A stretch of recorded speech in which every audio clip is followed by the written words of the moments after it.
I'm with one of our senior clinicians at IPNB Psychotherapy of Austin. This is Jen Eversdyk, and wow, we have been working together since 2015. Yeah. So we've been together 5 years, and I've had the very great fortune of mentoring and becoming colleagues with and now friends with Jen. And I'm so glad to share her work with you guys. And I'm so excited to be here. This is exciting. Yay! This is awesome. Yeah. So today we were talking about doing this and we were going, well, what do we want to talk about? And it came like light bulbs, self-compassion. Yes. So tell us, why should anyone care about self-compassion?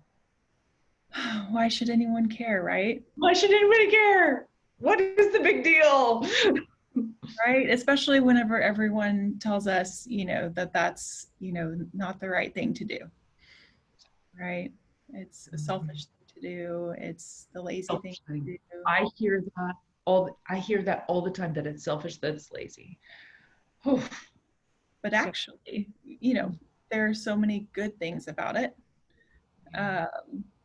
It, especially right now in the situation that we're all in, loneliness is huge. Mm-hmm. Whenever we're critical of ourselves, we become even more isolated. So self-compassion protects us against loneliness. Oh God, that is important right now. Yeah. Self-compassion allows me to take accountability for my actions. Wait. Well, okay, so this is one of the things, I think this is such a huge point. So this is one of the things that I hear most from my clients, from my people who come to me. When I start talking about self-compassion, they tell me two things. I'm not going to push myself enough, and I'm going to have no accountability if I'm kind to myself. Tell us why that is actually a misunderstanding. Okay. So I can see why that would make sense. If I don't push myself, if I'm not hard on myself, I'm not going to get anywhere, right?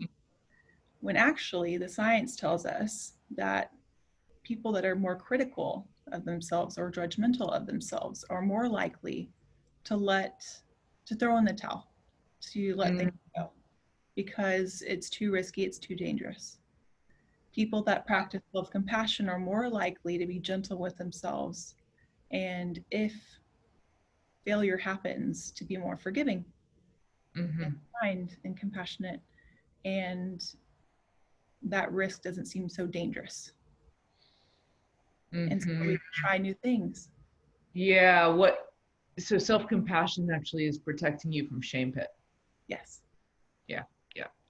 So if I take a risk and I'm going to beat myself up after, if it's a failure, then I won't take the risk at all. But if I practice self-compassion, I can take the risk and do the failure, because it's not going to make it hell on me for the next 18 weeks of my life. No, longer than that for a lot of us, years sometimes.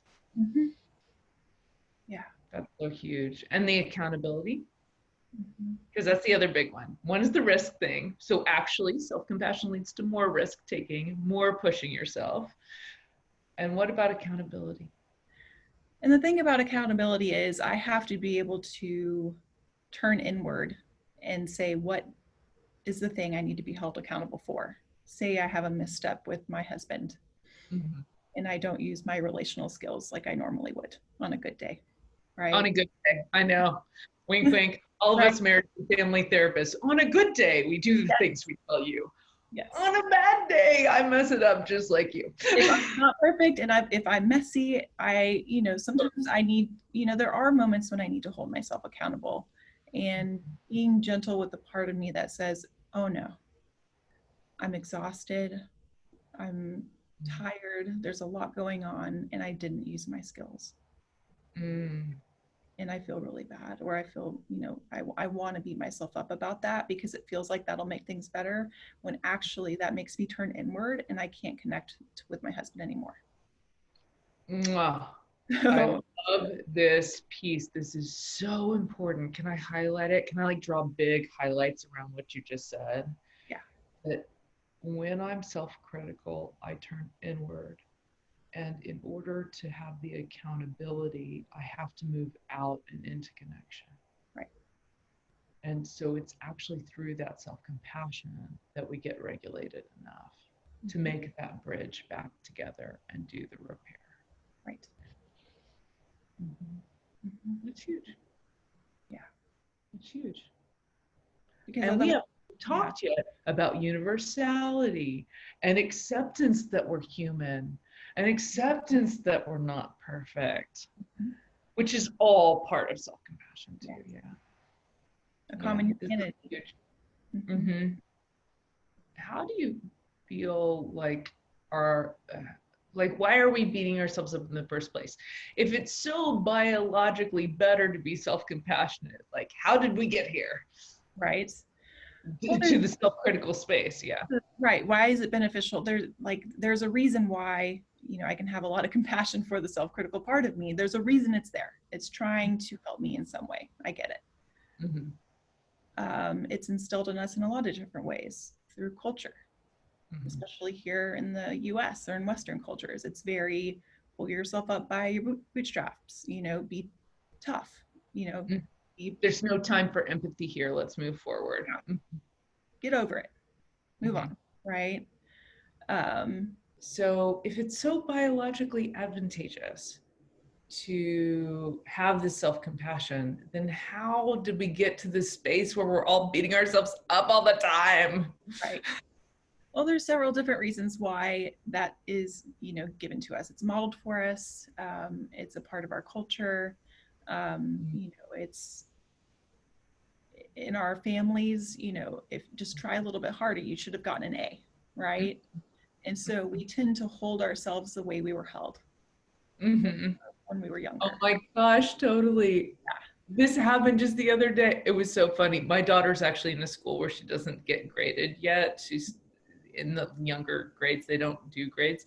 But the other day, we were having like a bantery discussion with a friend, and they said, well, you'll get a B. And Stella doesn't know what that means. She looks up at me, she goes, what's a B like? Oh gosh. Like, what does that mean? And I went, well, it's that you didn't do that good. And then I went, oh my God, that's what my parents taught me.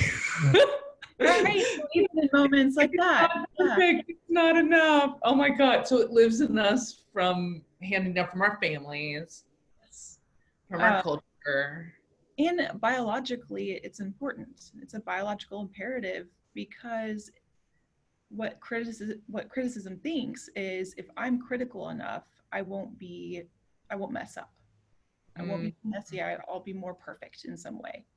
I'll be more liked. I'll be more accepted. I won't be awkward. I won't be weird. And so, whenever we lived in groups, we had to be accepted. We have to be in the group to survive. Yeah, because if we're thrown out in the Saharan desert, we die. You die. You better keep in group.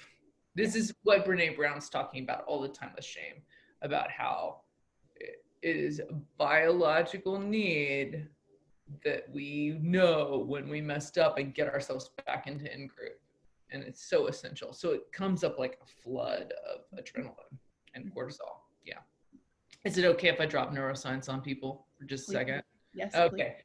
So when we're talking about self-compassion, there's a huge difference. Your brain, let me do it like the old commercials, guys.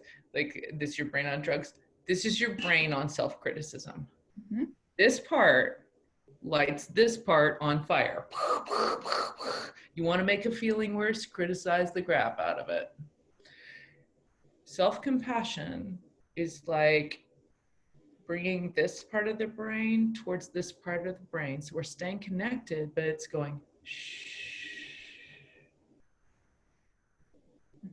And so any moment, what Jen's talking about is so right on, because any moment I drop into even a little bit of self-compassion, what I'm going to do is I'm going to send neurochemicals down into that subcortical system in a way that's deeply soothing. And a limbic system on fire is a hard way to live a life. So self-compassion is a huge piece, I think, of all work. So what's your own journey, Ben? Oh, my journey, right? So, You're super into self-compassion, Jen. Why would that be? I am a recovering perfectionist. So it's an ongoing process. It's a daily practice. I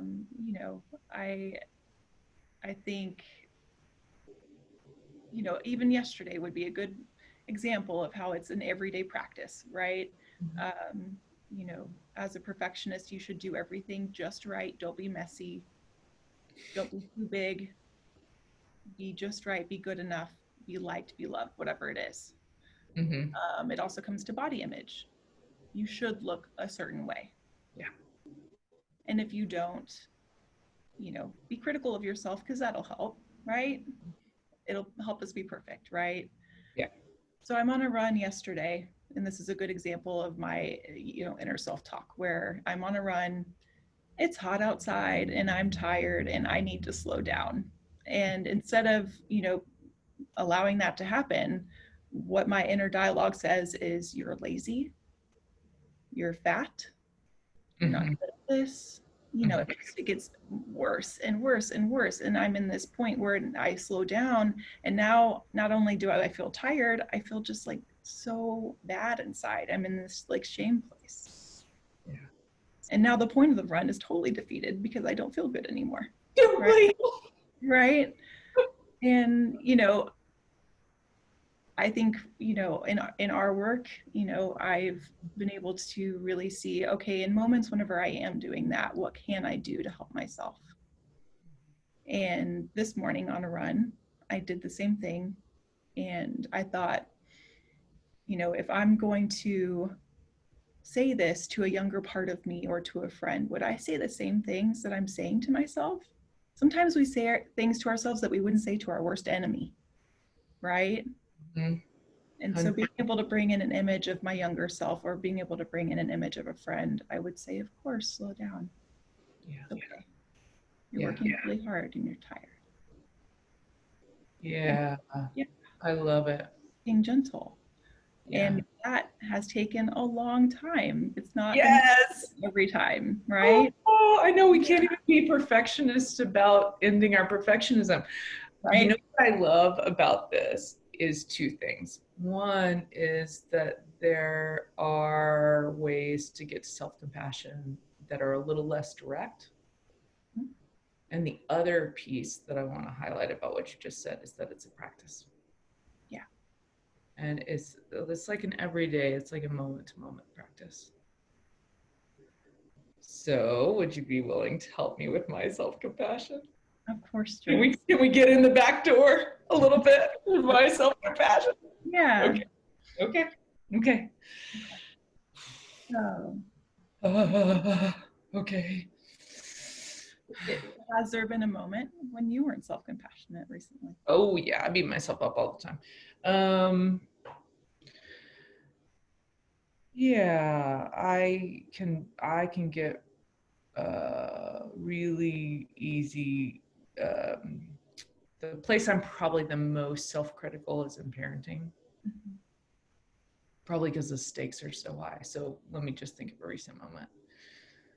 Yeah, got it. It's getting my kiddo to bed in a way that is on time and sweet and honors all the things I want to do as a parent. And it's also the last thing I'm doing in the day before I get to like have me time. And so I'm kind of urgent about getting there. So it's a sweet time, but it's also the time when I'm probably gonna like, what I would say, mess up my parenting the most. So let me go to one just this week. Okay, I got it. Okay. Yeah. Already I can feel my jaw going. There's a little bit of like a, and there's a constriction. And I'm cussing at myself in my head. Uh-huh. I'll spare everyone. I won't say what I'm saying out loud exactly, but it's nasty. Okay. Put it together. Come on. So it's got a pushing energy to it, but it's also got a harshness towards myself in it. So there's harshness, there's a pushing. And oh my God, even as we're saying it, I can feel my throat closing, like it's gonna, like a clenching almost. like a clenching, somewhere between clenching and nausea. Nausea. Yeah. And so I'm wondering if you were to just direct your attention to that clenching and that nausea. And my heart's beating faster and my chest is tight. And there's some tightness in your chest. What do you feel towards that Well, I want it to go away because it's terrible. Yeah.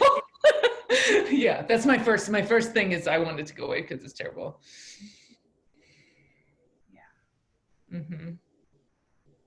So we want it to go away. Yeah.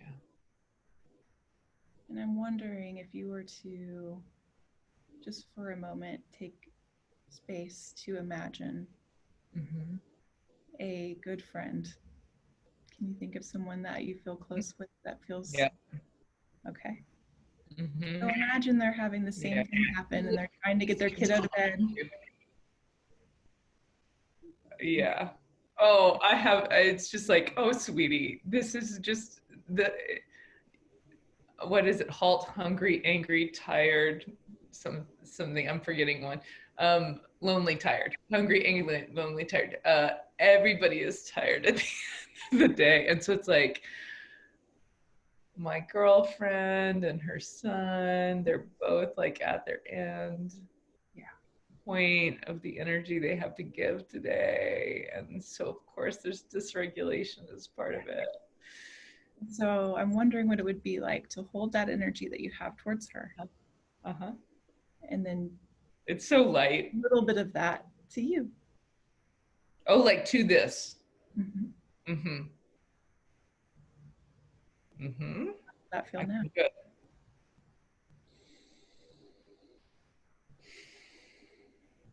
Yeah, I'm getting like, well, this all lets go. And then there's also like a tingling like release that's going down off the back of my neck and down my arms. And if that feeling had words, what would it say? It's just, you're doing the best you can, sweetie. Yeah. And something to some inner wisdom about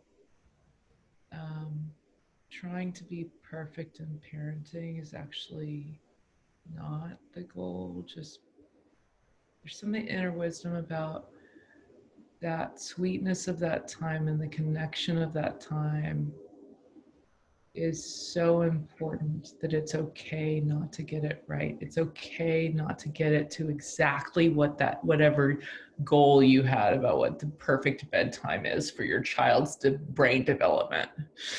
Like that there's an inner wisdom about, yes, that's important. And yes, you put all the process in place you need to get there. And I'm just, the image that comes is like me laying down with her last night and her big brown eyes, and she's looking at me and she just reaches her little hand and she's like, I love you so much, Mommy. It's like, I love you too, baby. And when I'm in that space, that doesn't feel available. But in this moment, it totally is. Yeah. Take it in. Soak it up. Thank you. Oh, yeah. Awesome. Yeah. Yay. So, there's where if we were, critical, we wouldn't be able to have that moment with ourselves. Yeah. That space. Yeah. Yeah. Even as I'm thinking about bedtime tonight, it feels like, it'll go how it goes. We'll do our best. We'll do our best. There you go. We'll see. Oh my God. That's good. Yeah. That was awesome. Yeah. Thank you for sharing that. Yeah. Oh, thank you. Thanks for working with me. So, good place to pause, probably. Yeah. Any last words? for people? Yeah, whenever I think about how hard it is for us to do this thing of self-compassion, Mhm. I think about how long people have been trying to do it, right? Mhm. We Uh, share a favorite quote. Shakespeare's one of my favorites. What is it? Uh, self. I can't remember it exactly. It's Self-love is not so vile, my liege, as self-neglecting. thank you. Yeah, Self-love is not so vile, my liege, as self-neglecting. yeah. And then in the 60s, Carl Rogers, you know, Yeah. he, I don't know the quote exactly, but do you It's a curious, it is a curious paradox that only when I accept me exactly as I am, then I can change. yeah. That's what Rogers said. And, I would definitely just hope, if people take something away, that's what I hope they take away is, that self-acceptance is what leads to change. If we Mm, want change to happen, we have to first accept ourselves where we are, the way we are. yeah, brilliant. Yeah. All right. Thank you so much for coming today Of and course. It was wonderful. sharing your work with people. I love it. All right. Bye, everybody. We hope you have a good day. Bye. Yeah.